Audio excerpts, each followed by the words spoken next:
Me chamo Sandra Lopes de Carvalho, nasci no dia 11 de julho de 1970, na cidade de Central, Bahia. Você sabe a origem da tua família, Sam? A minha bisavó era filho de índio, paterna, e a materna era ela negra, eu acho que era dos escravos lá, porque ela era muito morena. A minha infância foi maravilhosa. Eu primeiro estudei no município onde a gente morava, né? Eu morava com meus pais. Depois eu fui na cidade para estudar, morar com a minha tia para estudar. Aos 18 anos, a dona Sandra veio para São Paulo. Você tem irmãos? Tenho 5 irmãos, todos da Bahia e todos estão lá, só eu aqui. Eu brincava muito esconde-esconde. Eu lembro que eu jogava muita bola de gude, jogava bola, brincava de esconde-esconde. Minha adolescência ela foi maravilhosa. A gente não tem preocupação com nada, né? A gente não pensa em nada. A gente acha que a vida é aquele mar de rosas. Minha mãe sempre foi dura, porque as mães de antigamente sempre foi dura, né? E o meu pai, eu não me dava muito bem com ele, não, porque ele bebia, né? O que me moveu a vir para São Paulo foi... Eu já não morava mais com os meus pais desde os 11 anos que eu fui morar com a minha tia. Depois disso, eu terminei meus estudos e falei, não quero mais ficar aqui.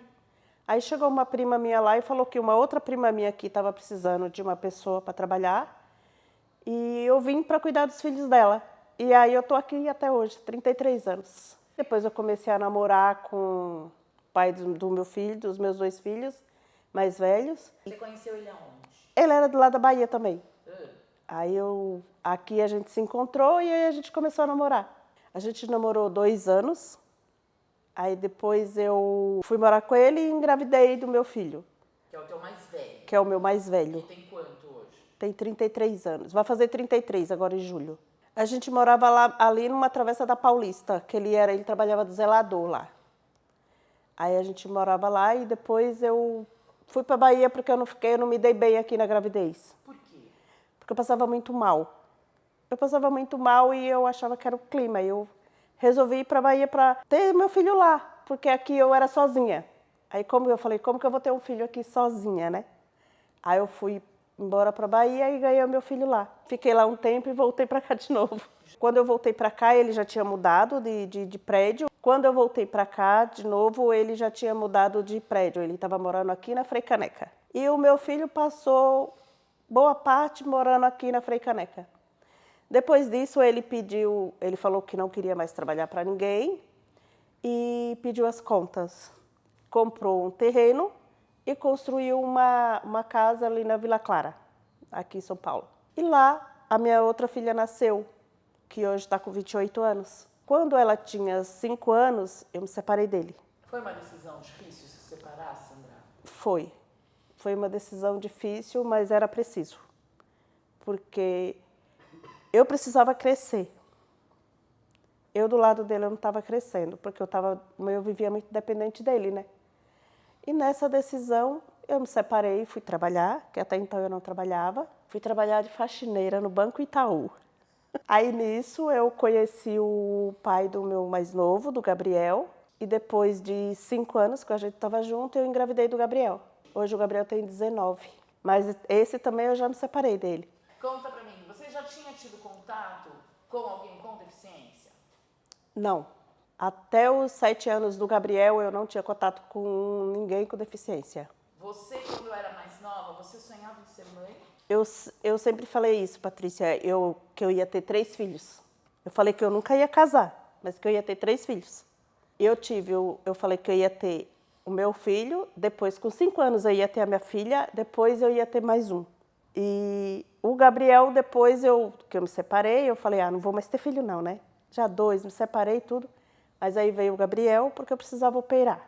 O médico falou, para você operar, você vai ter que ter mais um, porque só com 2 a gente não faz. Isso há 20 anos atrás, né? E aí eu engravidei do Gabriel para isso, para operar.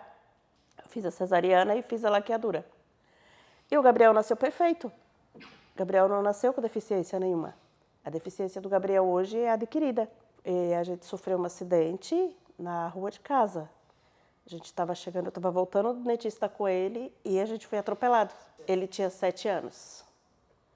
Tinha 7 anos. Ele já era alfabetizado, já ficava sozinho, fazia tudo sozinho. E para mim foi assim, uma mudança radical na minha vida, né? Porque eu trabalhava, eu ganhava bem, o pai dele ganhava bem. Então ele tinha uma vida bem estável. Aí tudo aconteceu. Vocês foram atropelados? A gente foi atropelado na rua de casa. Ele foi pro Hospital das Clínicas, ele foi socorrido de Águia. Porque os médicos falaram, o bombeiro falou que se fosse levar de ambulância, ele não chegava lá. Né? Aí ele foi de Águia para o hospital, ele foi para o Hospital das Clínicas e eu fui para Santa Casa. Não fiquei internada, porque eu assinei um termo para não ficar internada, por causa dele, que eu não sabia o que estava acontecendo, né? Eu queria ficar perto dele, porque eu não sabia. Eu falei, não sei se está vivo, se não está. Então eu assinei um termo e fui para o hospital.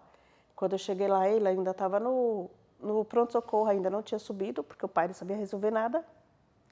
Aí eu tive que resolver tudo. Ele subiu para a UTI, ficou 2 meses na UTI. Eles falavam que ele não ia resistir. Aí, mas a gente tem Deus, Deus sabe todas as coisas, né? Aí com 7 dias eles fizeram a cirurgia dele, abriram a cabeça dele, porque ele teve um traumatismo. Ele teve um traumatismo ucraniano e abriram, aí fez a cirurgia na cabeça dele e falaram, mãe, agora a gente vai esperar para ver se ele vai acordar. Porque os médicos não sabiam se ele ia acordar. Aí depois de 8 dias ele acordou. Com 28 dias ele mexeu o dedo do pé. E eu falei para a enfermeira, ele acordou. Ela falou, não mãe, ele não acordou. Eu falei, acordou. Eu falei, filho, se você estiver ouvindo a mamãe, mexe o outro dedo. Ele mexeu o outro dedo. Aí todas as enfermeiras começaram a chorar. Aí já ligaram para a médica no outro dia chegou cedo. Aí quando chegou ela falou, mãe, já sei da novidade. Aí foi. Aí começou todo o processo, né? De ver qual a sequela que ele ia ficar, qual a reabilitação. Nesse meio, em tudo isso ele já estava fazendo fisioterapia 3 vezes por dia, né? Fazia tudo. Então, assim, foi uma fase bem difícil. O que me movia era a minha fé em Deus. A psicóloga vinha conversar comigo e falava assim, mãe, e se? Aí eu falava assim, olhava para ela e falava, e se ele morrer? Aí ela falava assim, Eu falei, se ele morrer é porque chegou a hora dele ir morar com Deus. Porque ele não é meu, doutor, ele é de Deus. Ele me deu para me cuidar. E se ele ficar comigo, ele vai ficar e ele vai ser amado do mesmo jeito que ele sempre foi. Porque se Deus me der ele de novo, é porque eu sou capaz de cuidar dele de novo. Então eu vou ser uma mulher muito feliz. Por quê? Porque ele me deu a primeira vez e vai me dar a segunda vez. Então, assim, eu sou muito privilegiada. E ele me deu. Ele me deu ele de novo. Hoje ele me dá um trabalho danado. Gabriel é peculiar. Me dá um trabalho danado. Porque é respondão, assim. Mas todas as terapias que ele faz, o médico fala, mãe, é a idade. A senhora tem que entender, porque ele não é normal igual as outras crianças. A adolescência já é uma fase difícil. E ele tem uma certa limitação, né? O pai do Gabriel? O pai do Gabriel até hoje ele não aceita, né? Ele ficava o tempo todo lá fora, na sala de espera, ele não entrava lá dentro para ver ele. Ele não entrava, ele não aceitava, até hoje ele não aceita isso que aconteceu com ele. Aí, quando você fez esse caminho com o Gabi, de reabilitação, para onde você foi? Como que te orientaram? Como é que você foi em busca dessa retomada do Gabriel?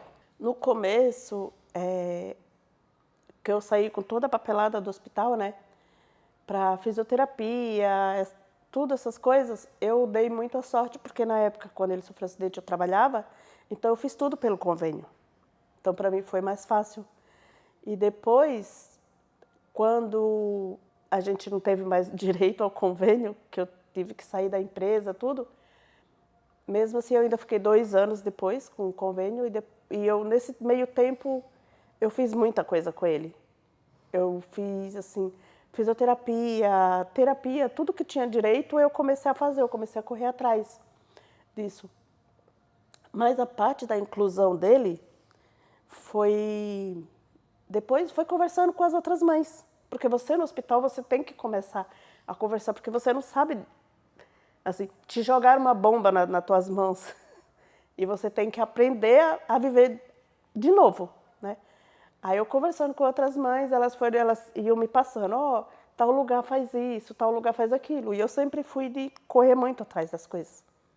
Então, assim, hoje o Gabriel faz tudo que você imaginar e mais um pouquinho. E que foi isso que colaborou para essa reabilitação dele. Isso colaborou e continua colaborando, né? Quando ele, até 7 anos, você fala que ele frequentava a escola, teve um acidente, ele chega a voltar para a escola regular ou você busca esse caminho alternativo? Não, ele voltou para a escola regular. Ele voltou para a escola regular e a mãe voltou para a escola regular junto com ele. Ele ia para a escola e eu ia com ele. Ele ficava na sala de aula, eu ficava com ele na sala de aula. Até o período que ele conseguisse ficar. Tinha dia que ele ficava 1 hora, tinha dia que ele ficava 2 horas, tinha dia que ele ficava o período inteiro, mas eu fiquei acho que uns 3 anos na sala de aula com ele. Depois eu comecei a sair aos poucos e hoje ele vai para a escola. Ele fica na escola, mas assim, é bem difícil, porque ele fala que não aguenta o barulho das crianças. Aí tem dia que ele fala, eu não vou para a escola. Eu falo, tá bom, não vai. Teve que abrir mão de muita coisa, Sandra? Muita coisa. Eu abri mão da minha vida, Patrícia. Hoje eu já não faço mais nada que eu fazia antes, né? Sozinha. Tudo que eu vou fazer é com ele. Se eu vou no mercado é com ele, se eu vou no banco é com ele, se eu vou... E eu vivo para ele, né? Porque eu levo na terapia de manhã, eu levo na dança à tarde, eu levo na natação à noite. Então, assim, minha vida é ele. Eu não pintei mais um cabelo, não fiz mais uma unha, não fiz mais nada, é só ele. Você sente falta? Às vezes eu sinto. Às vezes eu paro para pensar e eu falo... Como é que eu podia deixar aqui sozinho e fazer uma coisa, né? Mas aí a coragem não deixa eu deixar sozinho. Como é que vocês chegaram no Olga, Sandra? No Olga eu cheguei através da Adriana, a mãe do Gabrielzinho. É. Ela estava numa reunião aqui, aí depois ela mandou mensagem para mim e falou assim, Sara, eu tô aqui com a Márcia e ela tá com um projeto e tem vaga, manda mensagem para ela. E ela me passou o número, eu mandei. Faz quanto tempo? Foi em 2022. Então tem o quê? Vai fazer 4 anos. Quando você pensa nele no caminho do Olga, assim, qual é a primeira cena que vem, assim, para você? Foi uma apresentação que eles fizeram lá no Cachoeirinha, de dança. Que foi o estilo livre, que ele dançou o que ele quis e ele se esbaldou. Hoje ele não sabe ler, por causa do trauma. Mas ele desenvolveu o lado da música e da dança. Então, assim, foi uma coisa maravilhosa, porque hoje ele não vai fazer uma faculdade, não vai fazer isso tudo, mas ele desenvolveu um outro lado e que pode levar ele para onde ele quiser ir, né? É tanto que hoje ele faz parte de uma companhia, né, de dança. Mas eu percebo que você fez um cotidiano para ele, né? Então ele faz yoga, ele faz natação, ele faz esporte, ele faz dança.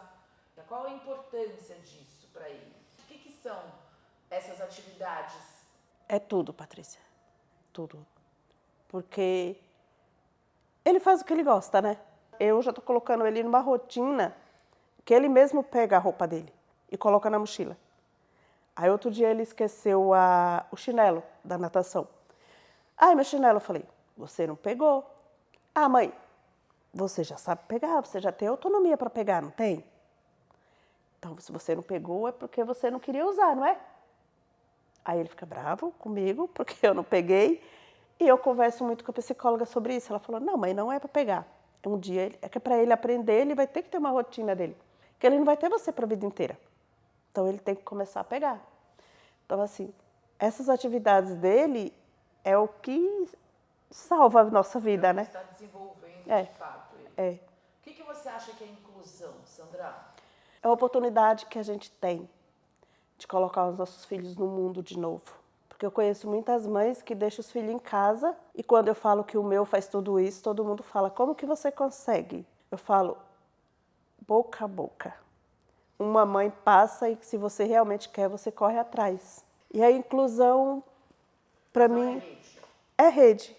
É rede e é uma coisa muito boa. Você tem sonho, Sandra? Hoje, o meu sonho, eu acho, que é ver o meu filho feliz. É ver os meus filhos felizes. Porque eu já sou feliz, né? Eu já sou feliz por ter saúde para continuar a minha luta cuidando dele. Quando você olha para o futuro, você quer o quê? Ver a minha velhice e ele bem cuidado. Eu também estou vindo num processo de adaptação, né? De muitas coisas. Tem que fazer fisioterapia, aí ele fica bravo comigo porque ele tem que ir na fisioterapia comigo. Tem alguma coisa que a gente não falou, mas que você quer deixar no seu capítulo? Você quer que as pessoas leiam? Para as mães nunca desistir, né? É difícil, mas a gente corre atrás e a gente consegue. Muito obrigada. Nada, Foi uma filho. honra.